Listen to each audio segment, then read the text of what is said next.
Hey there, folks. Thanks for stopping by. Hope you're having an awesome day. Well, today we're going to do a little Whiz Bang Wednesday, courtesy of Stan at Stan's Collector Universe. We're going to have a look at a Rough Rider.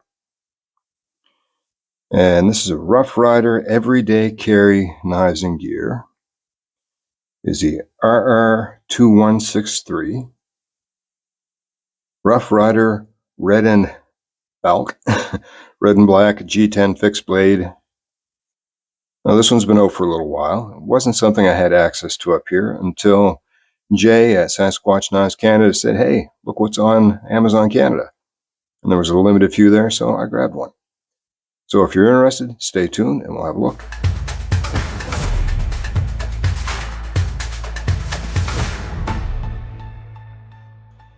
And here's your knife. So as I said, it's a Rough Rider RR2163 made in China. The blade material is 448 stainless steel. It's obviously a fixed blade, a full tang, has a drop point, no swedging, no jimping. The overall length is 6.25 inches. The blade length is 3.25 inches.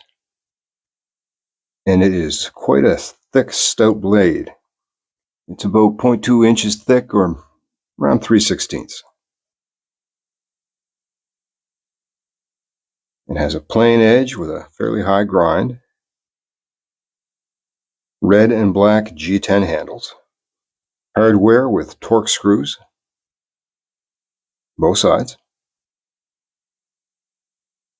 And it reports to have a titanium coated blade. It's about I can get a 4-finger grip on it. The span of my hand is about 3.5 inches at the knuckles. That gives me a good, comfortable 4-finger grip. Good, thick, stout covers on the handles to go along with that thick blade stock. So quite comfortable in the hand. You can get a real good grip on it. The knife comes with a Kydex sheath. Now, this is a plastic cold steel clip I added to it, but this is the attachment that comes with it.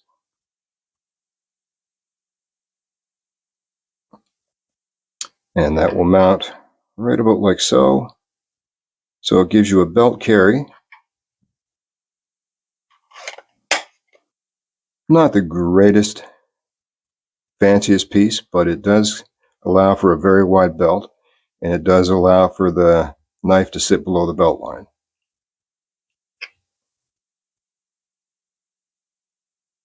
Now myself, I put this clip on it because I just like it for a pocket carry. The sheath, I don't know if it's Kydex, some form of plastic. You can see there's a bit of a rattle, but there is very good retention.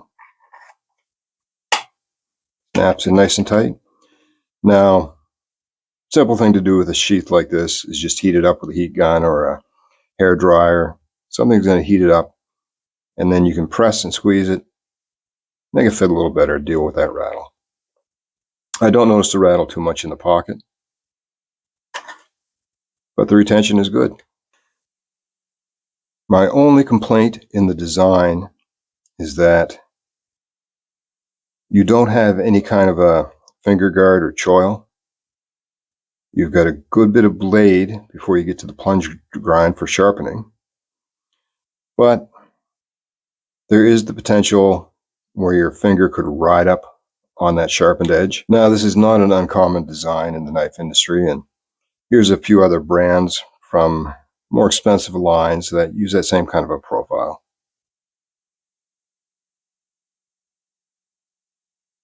But it does feel really good in the hand. Came with a very nice edge. The grind is pretty nice, pretty even all along. Very pokey tip. Very nice sweeping belly. Could potentially be a decent skinning knife. Did come with a very nice sharp edge, and I have been using this knife and I've done some testing, and we'll see that here shortly. But it still held an edge pretty good.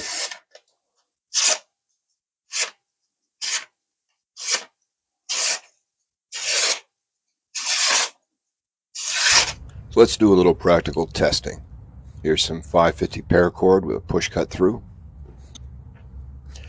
The surface I did this on wasn't the best. A firmer surface with less indentations would have been cleaner cuts.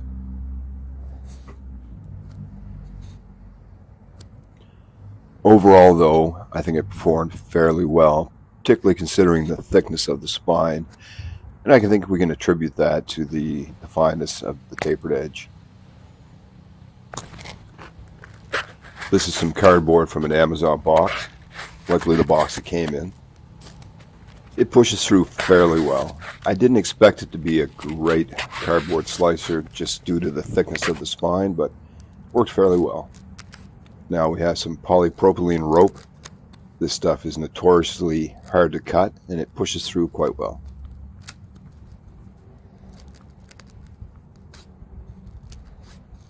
The knife was comfortable to use. My hand didn't tire. I didn't find any significant hot spots.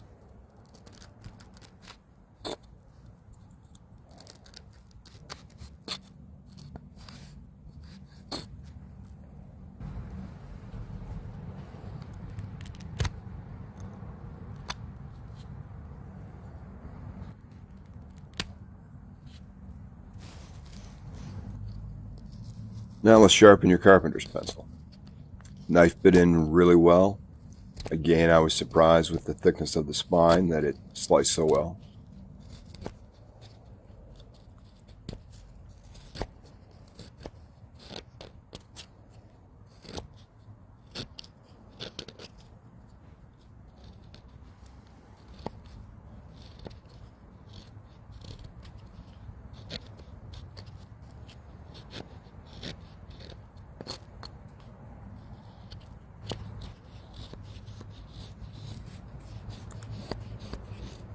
And it's even able to do some fine shavings.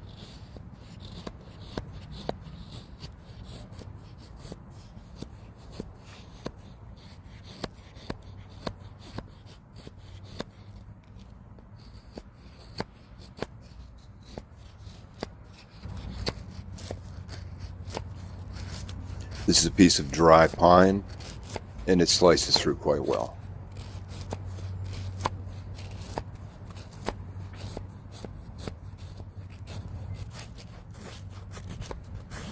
It does a good job of debarking and probably would make a decent whittling or wood carving knife.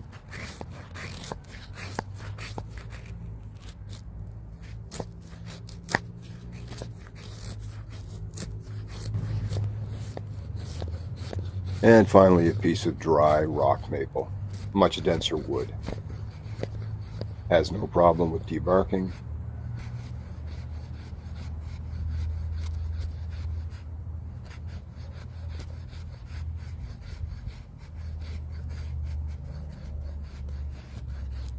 And also does a decent job of feathering. Now, this isn't a bushcraft style knife. This is a everyday carry knife, but sometimes you may need it for a purpose to that end.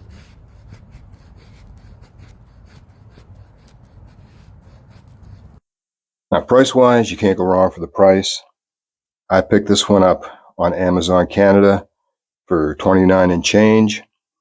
I looked at the US market at Smoky Mountain Knife Works. It's going for $14.99. At Blade HQ, it's listed for $16.99. At Knife Country USA, it's listed for $13.99. At Chicago Knife Works, it's listed for $10.07. And Walmart, it's listed for $18.99, where apparently the lowest price isn't the law anymore. Weight-wise, with that thick blade stock, it's a hefty little knife. It comes in at about 4.7 ounces, just the knife alone, and knife and sheath comes in at about 6 ounces. So you notice it in your hand. I mean, that's a thick piece of steel right there for a knife, particularly one this small. With the grind, it is still fairly slicey, as you can see here. But as you get up to the back, you're going to have to deal with that thickness. So possibly not the sliciest knife for like cutting cardboard and whatnot. Still, with the grind, they've taken it to quite a sharp edge.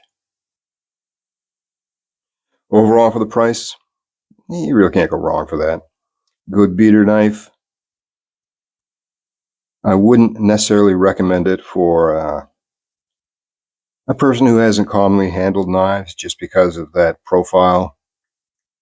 You could always take a grinder or a Dremel tool and just nip that corner off, and possibly even add your own sharpening choil. But you do still have quite a bit of blade above the plunge grind for sharpening. For some comparisons for size, here it is next to a Groman Mini Skinner. So a much more stout blade, a little bit shorter, so you got much more handle on this one to work with. But you're looking at less blade and less of a sharpened edge. Here it is next to a Kaiser Buddy. So similar handle length, similar amount of blade, similar overall length. And look for a review on this guy coming in the next few days. I'm really digging this guy.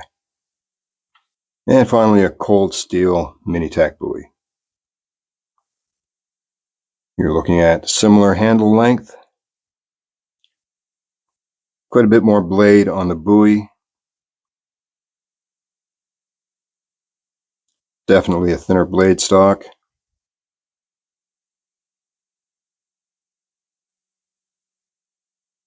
Than all of these pieces.